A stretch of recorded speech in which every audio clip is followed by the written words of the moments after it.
ఏమన్నా చూపించిండ్రా? మేము రివ్యూలు చేస్తున్నాం, ఇగో మా హైకమాండ్ ఈ లెటర్ పంపింది మాకు, అది లేదు.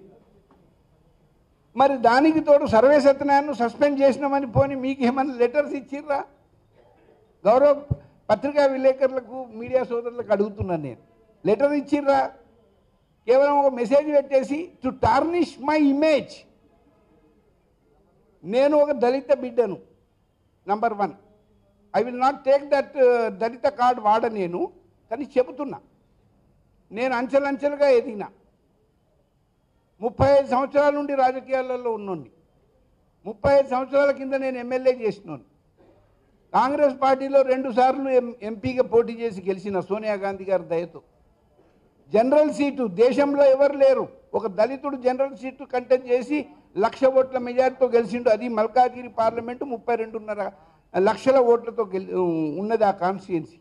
అది నేను గెలిచిన, కేంద్రంలో మంత్రి కాగలిగిన సోనియా గాంధీ గారి దయ, రాహుల్ గాంధీ గారి దయతో.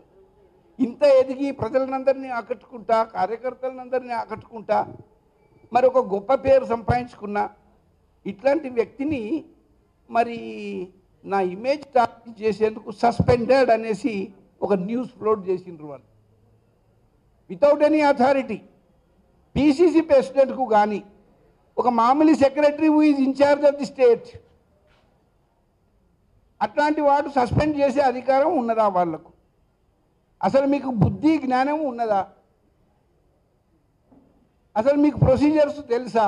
ఎవరిని సస్పెండ్ చేయగలుగుతారు? What is our competency, what is the competency of the high command అన్నది తెలుసుకోవాలి. నేను ఏఐసిసి మెంబర్ను, కేంద్ర మంత్రి చేసినోడిని, 2 సార్లు లోక్సభ మెంబర్గా పనిచేసినోడిని, గెలిచినోడిని.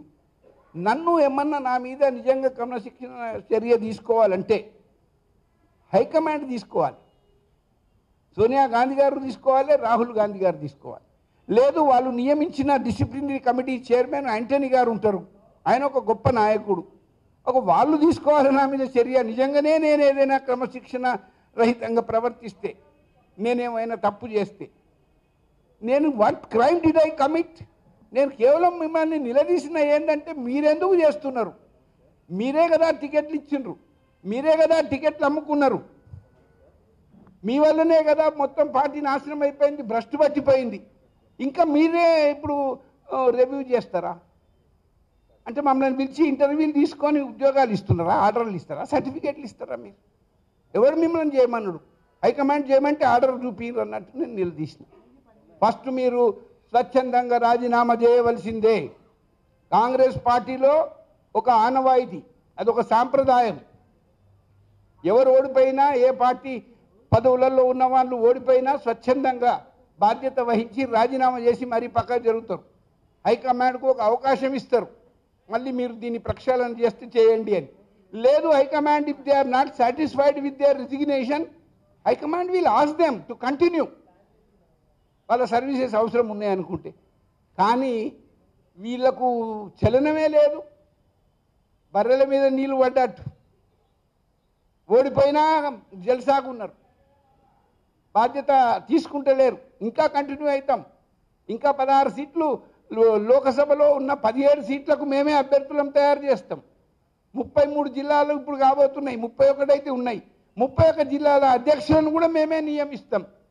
అంటే వాళ్ళ చుట్టూ అందరు తిరిగి దండాలు పెట్టుకుంటా, ఓడిపోయింది ఏమైనా కానీ పర్వాలేదు కానీ మాకు జిల్లా ప్రెసిడెంట్లు ఇయ్యండ్రి, లేకపోతే మాకు ఎంపీలు ఇయ్యండ్రి అని వాళ్ళ కాళ్ళు గడుపులు మొక్కి వాళ్ళకి చెంచాగిరి చేసి కాంగ్రెస్ కార్యకర్తలు నాయకులు బతుకుతారు అనుకున్నారు వాళ్ళు.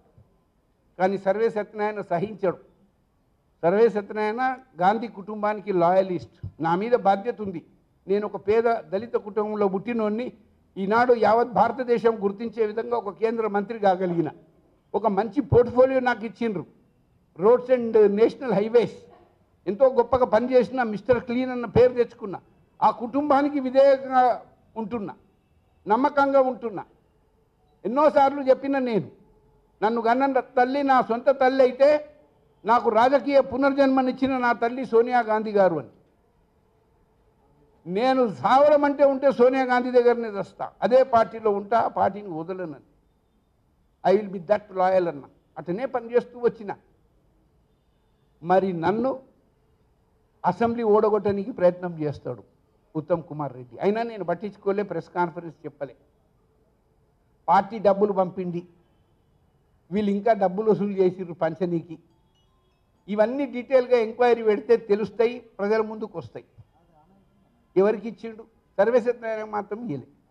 ఎందుకంటే దళిత్ కార్డు వాడితే ఈయన ఎమ్మెల్యే గెలిస్తే ప్రభుత్వమే వస్తే ముఖ్యమంత్రి అవుతాడేమో, నాకు పోటీగా వస్తాడు అని ఆ పని చేసి చాలామంది కార్యకర్తలను నాయకులను కాన్స్టిట్యూన్సీలో పిలిపించి టెలిఫోన్లు చేసి చెప్తాడు సర్వేను ఓడగొట్టండి. ఇంకా పోనీ గవర్నమెంట్ రాదు, ఎందుకంటే మ్యాచ్ ఫిక్సింగ్లో ఉన్నాడు. టీఆర్ఎస్ పార్టీతోని ఆ గవర్నమెంట్తోని మ్యాచ్ ఫిక్సింగ్లోనే ఉన్నాడు ఈ ఉత్తమ్ కుమార్ రెడ్డి. ఒకవేళ గవర్నమెంట్ రాకున్నా ఒక 10 మంది ఎమ్మెల్యేలు కలిసిన సిఎల్పి లీడర్ కావచ్చు కదా, నేను కంటిన్యూ అయితే మినిస్టర్ హోదా ఉంటుంది అని కలలుగా అన్నాడు. ఇంకా కంటిన్యూ ఉన్నాడు. కాబట్టి సర్వే గెలిస్తే సిఎల్పికి నాకు పోటీకి వస్తాడు దళిత్ కార్డు వాడితే. లేదు బట్టి విక్రమార్క కూడా పోటీకి వస్తాడని బట్టి విక్రమార్కను కూడా ఓడగొట్టడానికి ప్రయత్నం చేసిర్రు. ఆయన ఆల్రెడీ ఎన్నికల ముందే చెప్పాడు నాకు పోటీగా నన్ను ఓడగొట్టడానికి ప్రయత్నం చేస్తుండ్రు. ఇగో ఇట్లాంటి కుయుక్తులు పాల్పడుతున్నాడు ఈ ఉత్తమ్ కుమార్ రెడ్డి. ఓడిపోతే నేను గాంధీ భవన్ రానన్నాడు. మళ్ళీ ముందుగా పోయి ఆయనే కూర్చున్నాడు. రోజు ఒక దిక్కు దేశం గాలిపోతున్నది, ఒక దిక్కు ముఖ్యమంత్రి భారీ మెజారిటీతో గెలిచి కేసీఆర్ గారు ఆయన కుటుంబం మొత్తం కష్టపడుతున్నారు. అధికారంలోకి వచ్చినాం కదా అని సుఖపడతలేరు, వాళ్ళు జలసాలకు పోతలేరు. వాళ్ళు రోజు 24 గంటలు పని చేస్తున్నారు. 48 గంటల పని 24 గంటలలో వాళ్ళు కష్టపడి చేస్తున్నారు ప్రజల గురించి, రాష్ట్రాన్ని గురించి. చేస్తుంటే నువ్వేం చేస్తున్నావురా బాబు? నువ్వు కేవలం గాంధీ భవన్కు పరిమితం అవుతావు. ఏమనంటే రివ్యూలు చేస్తా అంటావు నువ్వు కానీ కుంతియా కానీ ఎవరిని కాన్ఫిడెన్స్లోకి తీసుకోరు. సో ఈ విధంగా చేస్తుంటే మీరు రాజీనామా చేసి వెళ్ళిపోవాలంటే మీరు ఇది చేసడానికి వీల్లేదు. అంటే నాకు జవాబు ఇవ్వలేక, నేను మాట్లాడుతున్న మాటలకు తట్టుకోలేక కొందరు లల్లు పంచుగారులను దారిన పోయే దానయ్యలను పెంచి పోషిస్తున్నాడు. వాళ్ళకి జనరల్ సెక్రటరీలు ఇచ్చిండు, వాళ్ళకి సెక్రటరీలను ఇచ్చిండు. అట్లాంటి వాళ్ళని పెట్టి రివ్యూ మీటింగ్లో పెడతాడు. వాళ్ళు నా మీదకి అరుస్తారు, వాళ్ళు నన్ను అరే తురే అంటారు, వాళ్ళు నానా బూతులు అన్పార్లమెంటరీ వర్డ్స్. నన్ను ప్రతి ఒక్కరు నన్ను గౌరవిస్తారు, మర్యాద ఇస్తారు నా మంచితనానికి, నా ప్రవర్తనకు. అట్లాంటిది నా మీద అరుచుకుంటూ నన్ను గుటనీకి వస్తుంటే కూడా ఆయన వారించలేదు. అట్లెందుకు నువ్వెందుకు మాట్లాడుతూ కూర్చోరా అనలేదు. అసలు ఎవరు కూర్చోవాలి రివ్యూ మీటింగ్లో? నిజంగానే హైకమాండ్ మీ ఇద్దరిని చేయమన్నదంటే మీరు ఇద్దరు ఉండాలి. మరి మిగతా వాళ్ళందరూ ఎవరు? ఓడిపోయిన వాళ్ళు ఉండాలి. పార్లమెంటరీ కాన్స్టిట్యున్సీలో కేవలం 3 ఉన్నాం మేము, నేను, శ్రీశైలం గౌడు అండ్ మన సుధీర్ రెడ్డి గారు. ఆయన గెలిచిండు, పాపం ఆయన కూడా వచ్చిండు. ఓడిపోయిన వాళ్ళు మేము ఇద్దరము. మరి అదేవిధంగా కేఎల్ఆర్ ఆయన కూడా ఓడిపోయిండు, కానీ ఆయన శపథం తీసుకున్నాడంట. ఈ కుంతియా ఉన్నన్ని రోజులు, ఈ ప్రెసిడెంట్ ఉన్నన్ని రోజులు గాంధీ భవన్ సిడి ఎక్కడ నేను వాళ్ళని తీస్తేనే నేను గాంధీ భవన్లోకి వస్తాను. ఆయన ఒకడే కాదు, ప్రతి ఒక్కరు అంటున్నారు, అందరూ బాధతో ఉన్నారు. మరి వాళ్ళే ఉండాలి 3 కానీ అసలు ఏ సంబంధం లేదు. మల్కాజ్గిరి పార్లమెంటరీ కాన్స్టిట్యున్సీ రివ్యూ ఉన్నప్పుడు అక్కడ పోటీ చేసిన వాళ్ళు, ఓడిపోయిన వాళ్ళు, గెలిచిన వాళ్ళు పోనీ ఆ కాన్స్టిట్యున్సీలో నివసిస్తూ ఆ కాన్స్టిట్యున్సీకి సంబంధం ఉన్నోళ్ళు వచ్చి కూర్చున్నారన్న దానికి అందం ఉంటుంది. కానీ ఏ సంబంధం లేనోళ్ళు, హైదరాబాద్ జిల్లాలో కూడా లేని వాళ్ళు, అట్లాంటి వాళ్ళు కూడా వచ్చి నా మీదికి వస్తుంటే నువ్వు తమాషా చూస్తున్నావంటే కేవలం నీకు చెంచాగాన్లను పెట్టుకున్నట్టే కదా, నువ్వు బ్రోకర్లను పెట్టుకున్నట్టే కదా. దారిన పోయే దానేళ్లకు పదవులు ఇచ్చి నువ్వు ఈ విధంగా అందరి మీదకి ఉసుగొల్పేందుకు పనికొస్తారని చేసినట్లే కదా. వాళ్ళ పేర్లు నేను చెప్పను. పిచ్చుక మీద బ్రహ్మాస్త్రం వేసినట్టయితే వాళ్ళు బచ్చాగాన్లు, వాళ్ళు ఎసొంటి వాళ్ళు ఉన్నారు దాంట్లో. అంటే హోటల్ మే ఖానా మస్జిద్ మే సోనా అన్నట్టు అట్లుంటు పూట గడవని వాళ్ళు పోరగాన్లు. అట్లాంటి వాళ్ళని జనరల్ సెక్రటరీలో పెట్టి వాళ్ళని దాదాలను తయారు చేస్తే అందరు భయపడిపోతారు అనుకొని నా కాలం వెళ్ళ తీసుకుంటా అని ఉత్తమ్ కుమార్ రెడ్డి అనుకున్నాడు. దానికి తోడు ఈ కుంతియా. వాస్తవంగా నేను చెప్తా, మరి అవన్నీ అయితే నా మీదకి అల్లరి అవుతుంటే నేను కూడా అరిచిన, no doubt. I'm a self respect ఉన్నోడిని, నాకు గౌరవం ఉంది. నేను కూడా హైదరాబాద్లో పుట్టి పెరిగినోడిని. దాదాగిరి క్యా చీజ్ హై మేరకు మాలూమ్ హై. పహల్వాన్గిరి క్యా చీజే మే మారుమే నాకు మంది మారు బలం ఉన్నారు, కార్యకర్తలు ఉన్నారు, శ్రేయోభిలాషులు వెల్ విషర్స్ ఉన్నారు, సత్తా ఉన్నది, నాకు ధైర్యం ఉన్నది, శక్తి యుక్తి ఉన్నది, అన్ని హంగులు గలవాడిని. ఆఫ్టర్ ఆల్ ఒక దారిన పోయే దానయ్యతో నన్ను నువ్వు తిట్టిపియడము, నానా బూతులు తిట్టిపియడం, నన్ను కొట్టనీకి రావడం, ఇట్లాంటివి చేస్తుంటే నేను తమాషా చూస్తూ ఊరుకుంటానా? నేను మాట్లాడినా. తర్వాత చెప్పినా నేను I don't want to participate, ఇట్లాంటి మీటింగ్ మీరేదో చెప్తే నేను వినడం ఏందిరా, వాళ్ళు నా మీదకి ఎగబడడం ఏంది, నేను బైకాట్ చేస్తున్నా, వాకౌట్ చేస్తున్నా అని వెళ్ళిపోయినా. ప్రెస్ బ్రదర్స్ కొందరు కనబడ్డారు, వాళ్ళకు 2 ముచ్చట్లు చెప్పినా, రేపు మళ్ళీ పర్సనల్గా చెప్తా బ్రదర్ డీటెయిల్గా, ఇప్పుడైతే నేను ఇంక ప్రెస్ కూడా అడ్రస్ చేయను, ప్రింట్ మీడియా కూడా లేకుండే అని చెప్పి వెళ్ళిపోతే, ఇదేదో చేసేటట్టున్నాడు, మా బట్టలు ఇప్పేస్తాడేమో, ఎందుకైనా మంచిది మనం సస్పెండ్ చేద్దామని సస్పెండ్ చేసి they have tarnished my image in the eyes of the society.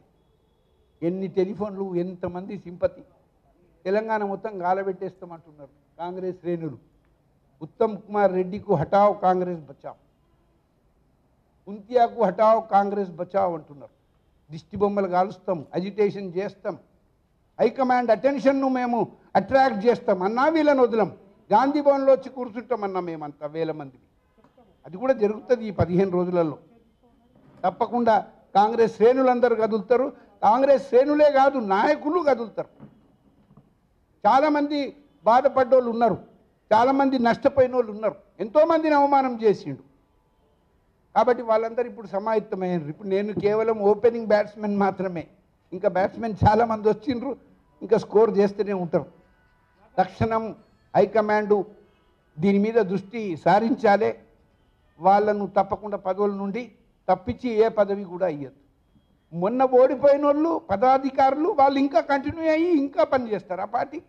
వీళ్ళ ముఖాలు చూసే ఓట్లు పడకపాయి, వీళ్ళ ముఖాల కంటే కేసీఆర్ ముఖమే బాగుందని ప్రజలు ఓట్లు వేసిరు. వీళ్ళకు మీటింగ్ చెప్పరాదు, ఒక క్యాంపెయిన్ చేయరాదు, ఒక మేనిఫెస్టో ప్రజలకు తీసుకుపోనీకి రాదు. ప్లస్ ఇదే కుంతియా కానీ మన పిసిసి ప్రెసిడెంట్ ఏమైనా పబ్లిక్ మీటింగ్స్ పెట్టిర్రా? కేసీఆర్ రోజుకో 3-4 పెడుతున్నాడు, కొన్ని 100 మీటింగ్లు పెట్టేసిండు ఆయన, ఒక్కడు తిరిగిండు. మరి మీరేమైనా పెట్టిర్రా? మీ కాన్స్టిట్యున్సీలలోనే పనిచేస్తుంది. టికెట్లు అని జాప్యం చేసిర్రు. మీరు ఎందుకు జాప్యం చేసిర్రు? అక్కడ కుమ్మక్కయ్యారు కాబట్టి ఇక్కడ కాంగ్రెస్ను పండబెట్టాలి. ప్రజలలో ఏమొచ్చింది? వస్తేరా కాంగ్రెస్, వచ్చేరా అన్నారు. రావాలిరా కాంగ్రెస్, ఈ రాష్ట్రంలో కాంగ్రెస్ రావాలి, దేశంలో రాహుల్ గాంధీ గారు రావాలి, మోదీ